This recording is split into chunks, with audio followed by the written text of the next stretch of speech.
People always ask me about the worst house I've ever inspected. Loose fixture. In today's video, we're going to react to home inspector fails for new construction and home remodel homes. And I'll give you my input and my view as a flipper myself and as a home builder. Let's take a look at this brand new construction. I'm fairly certain that if I looked up the manufacturer instructions for this brick fascia, it says that you should probably use grout or mortar in between the bricks, and definitely not trash to support it. This is not okay. Okay, so yeah, in this video, they just are missing grout or mortar on the brick lines. And honestly, that's such an easy fix, and it's a low-cost fix, so as a builder, that wouldn't be a surprise. And you would just get the subcontractor back out there and grout it. One-day fix, and there's not any structural issues or whatnot. Now, a real issue is that extra wedge trying to lift up and level the brick or hold it in place. And that's probably a temporary wedge. It's kind of like when you do tiling, you have those spacers between the tile that you hold it in place until the thin set sets and it's attached to the wall. So that's probably all that was, is holding it in place so it dries and sets in place. And once they take it out and go back and grout it, they'll be done. So it seems like the subcontractor didn't finish on this house and they're just missing the grout or the mortar finish. And it's not a huge issue. It's not a deal breaker. It's a super quick fix. So if you're trying to buy a home and this pops up, this is something that you don't have to worry about, to be honest. These builders continue to use wood in their construction that has mold-like substance on the wood. I mean, how hard is it if you're gonna use these to treat it before you frame it? Yeah, so this one is more concerning. I can't really tell by the video quality, but I'm assuming it is mold. And we don't know if that came with the wood or maybe there's a roof leak or some other leak aside from the wood that's causing this mold. But either way, it is a cause for concern. Now, for me personally, it really depends on where you buy and store your lumber to see if it has mold or not. It is fine to not use treated wood for these rafters as long as you have it stored in a dry place and then you install it. If you let it get wet and it gets rotted or loses integrity, then that's an issue. However, we don't know how this framing was. Maybe they bought the wood perfectly fine, but an issue with the roofer, not the framer, is causing a leak and it's affecting the wood. Or maybe there's a leak from the plumber, from the plumbing lines. So finding out where the moisture is coming from first, and if you can't find any leaks, then maybe it was the original wood. But I highly doubt that it was originally from the wood because normally a store wouldn't sell the wood with mold on it. And even if it's been sitting there, by the time the framer goes out to frame it, they'll see if there's mold on it. And yes, you can buy pressure treated or treated wood for the elements, but that's just more expensive and it's not necessary since technically where this lumber is in a dried in place. And actually, it's honestly better if you don't buy treated wood because in the future, if you do have a roof leak or a plumbing leak and you start seeing the mold, you can see the signs that there is a leak. Otherwise, if you have that treated, you might not even know that there's a leak. A revolutionary new way to open and close bathroom vents. Open, closed. Open, closed. Open, open. Now, it's very rare to see AC vents coming up from the floor, at least here in Houston, Texas. I know I've seen it in California, and I've only seen it in Houston when it's like a raised up mobile home or that type of thing. And yes, that's correct. The AC vent should not be where a door opens and closes, as that can block the airflow. And there's no easy fix for this, unfortunately, as you have to reroute the AC ducts underneath the house and then redo the floors. So that's a big expense and a big error by the builder who built that. Or they can put a large doorstop there to stop it from opening all the way to hit the vent.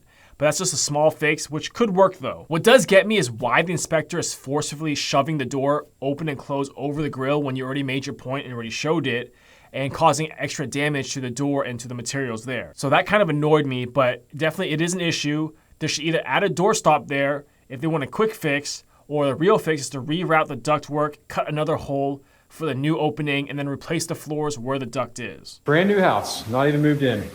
Already has moisture damage. That moisture damage along the baseboards is a big concern because you don't know where it's coming from.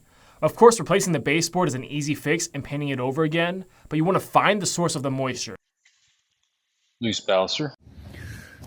Someone shot a nail through the shingle but didn't seal the hole. The loose baluster or the handrails for the stairs, that's a super easy fix. They need to add some more screws and secure it. I wouldn't be too concerned about that if I was a homeowner getting this in my inspection report. So the nails on the shingle, that's definitely an issue for causing leaks, but at least it's a very simple fix.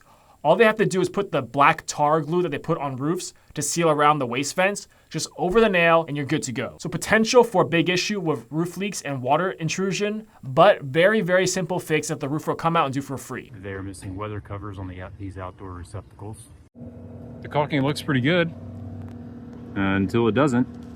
So having the weather cover on these exterior outlets, that's a very common item I see in inspection reports on flips on older homes, but not much on new builds. But once again, very simple fix. Yes, you want to caulk around the box to prevent water intrusion. However, I've bought lots of flips built in the 60s and 70s that never had it caulked around the electrical panel, and there's been no issues whatsoever with electricity. So yes, it's recommended, it's the best practice. However, I have not seen anything serious happen over the 100 homes I've done, not having it caulked around the panel. It did not rain last night. So the water pooling along the edge of the property on the grass, and he said that it didn't rain the night before, that is a big issue.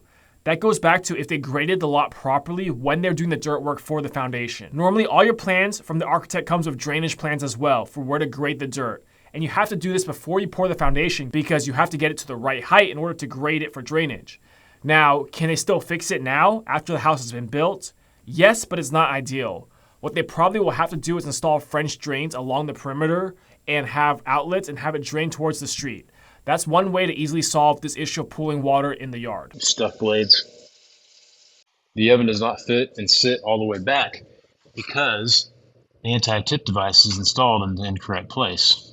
Now, for the stove that's sticking out, this is a common problem I see in a lot of beginner flips and beginner new builds. Not only is the anti-tip bracket installed incorrectly, even if they had installed it correctly, it wouldn't sit flush to the wall. The reason is the outlet where it connects the stove and the gas line is going to cause a gap between the wall and the back of the range. A lot of newer ranges are designed to have an inset on the bottom 6 inches of the range to account for this. However, I still like to take matter into my own hands.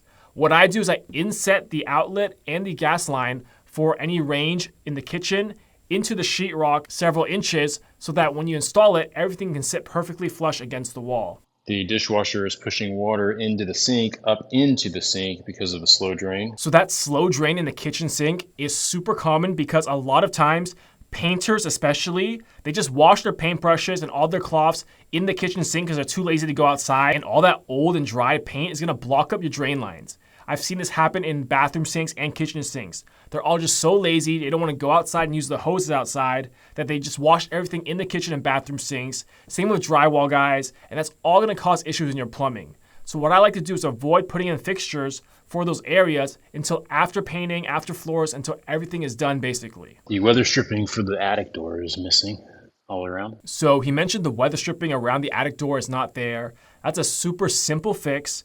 And in the inspection report, that's going to go in the recommendations. It's not even going to be like an urgent item or a cautious item. It's kind of just an observation. That's how insignificant it is. There's no safety hazard. It's just for inefficiencies with your heating and cooling system. And it's a super quick fix. Any homeowner or builder will fix this. If you point it out in the inspection, not a big deal. People always ask me about the worst house I've ever inspected. Well, it happened in 2024. First off, its location's terrible. It basically fronts to a highway, railroad tracks, and there's always zombie RVs parked right in front of this house. The exterior was straight out of a horror movie. Derelict hot tubs converted to cesspools or aquariums? I couldn't tell. Bad soil grade flooding the house with rainwater runoff, water-damaged decks, junk piled higher than my 6'2" ass, and the barrels. Good lord, the barrels. What is in those things? The roof was an absolute shit show. It needed everything. Gutters, new sheathing, additional ventilation, new shingles, just the whole 9 yards. The interior of the home was like walking into the Silence of the Lambs movie set. Junk piled everywhere, creepy, possibly satanic statues hanging off the walls. I couldn't get to anything and just tripped over junk everywhere I went.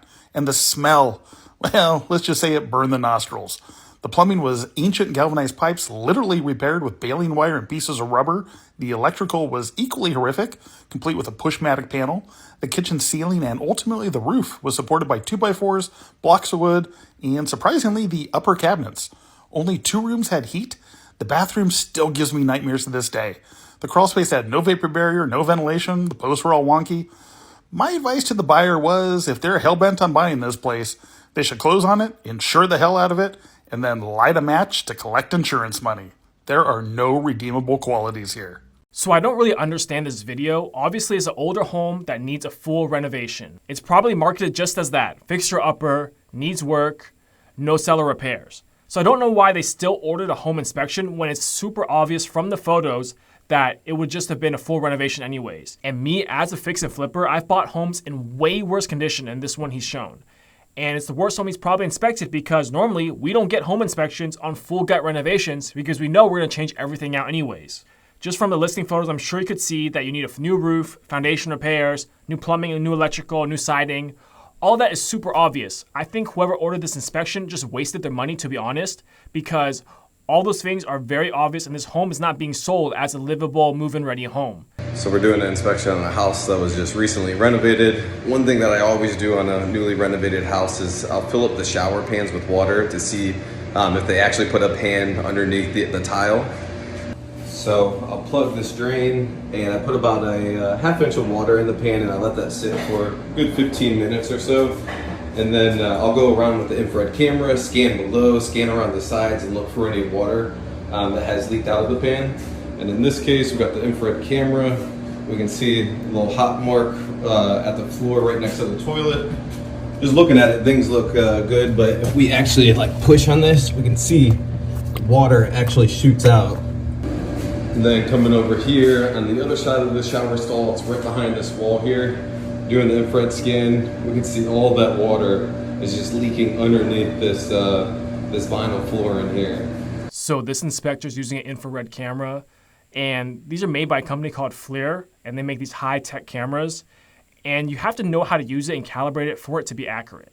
Now I'm assuming he does, and basically they just show temperature changes. So I'm assuming he filled up that pan of hot water in order to see that temperature change from the surrounding areas. And you definitely want an inspector that uses these and knows how to use it because you can catch a lot of things the naked eye can't see, such as that. And inspectors can't open up walls, so using these infrared cameras is a great way to find stuff hidden behind the walls. So props to this inspector for doing his thing. And shower liners. Yes, that's a very common thing that most flippers don't know about. And in new construction, it's required, so you know about it, but a lot of times a shower liner for the floor is not put in to save money, or they just don't know it's needed. And they just put in the thin set, sloped, and then put in the tile, and that's it. That's incorrect. Before you thin set the slope, you have to put in a vinyl or rubber shower liner all around the shower, and then you can slope it in with the thin set. And you can avoid this whole issue if you have bathtubs or whatnot, but when you have these showers with just the tiled floor, that's one thing that a lot of people miss that are just flippers that never built new construction because they don't know that that's required. The plumber should tell them or the tile guy should tell them, but a lot of times it's kind of like an in-between gray area where the plumber's like, oh, that's the tile guy's job. But then the tile guy's like, oh, that's the plumber's job. So that's a great video, great awareness to people that don't know. So props to this inspector.